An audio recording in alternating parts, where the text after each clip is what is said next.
ଆସିବା ଦରକାର ନାହିଁ। ମୋ କଥା କଣ ହିଁ ମାନିବେ?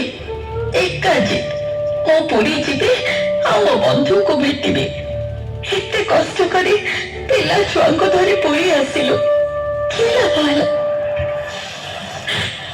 6-7 ଦିନ ବଡ ଦେଉଳ ପେଜ ନଳା ପାଖରେ ଉପାସ ଭୋକରେ ପଡି ରହିଲା ପରେ ରାତିରେ କେହି ଜଣେ ସୁନା ଥାଳିରେ ମହାପ୍ରସାଦ ଆଣି ଆମକୁ ଭେଟି ଦେଲେ।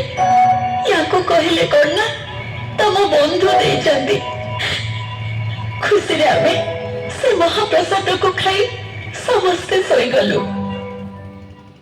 ହେଲେ ସକାଳୁ ସକାଳୁ ଖୁସି ଆମର ସବୁ ମିଳିଗଲା। ରାଜାଙ୍କ ଲୋକ ଆସି ୟାକୁ ଚୋର କହିକି ବାନ୍ଧି ନେଇଗଲେ। ବନ୍ଧୁ ଘରକୁ ଆସି ବନ୍ଧୁ ସତ୍କାର ଆମକୁ ଢେର ମିଳିଲା।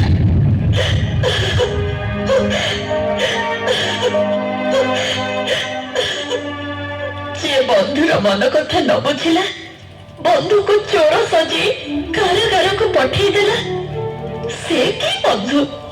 ସେ ଶ୍ରୀକ୍ଷେତ୍ର ସାହି କେବେ ବନ୍ଧୁ ହେଇପାରନ୍ତିନି, କେବେ ନୁହେଁ। ନା, ତମେ ଏମିତି କୁହନି।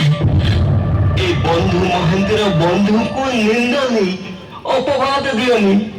ମୋ ପୁରିଆ ବନ୍ଧୁଙ୍କୁ ବନ୍ଧୁ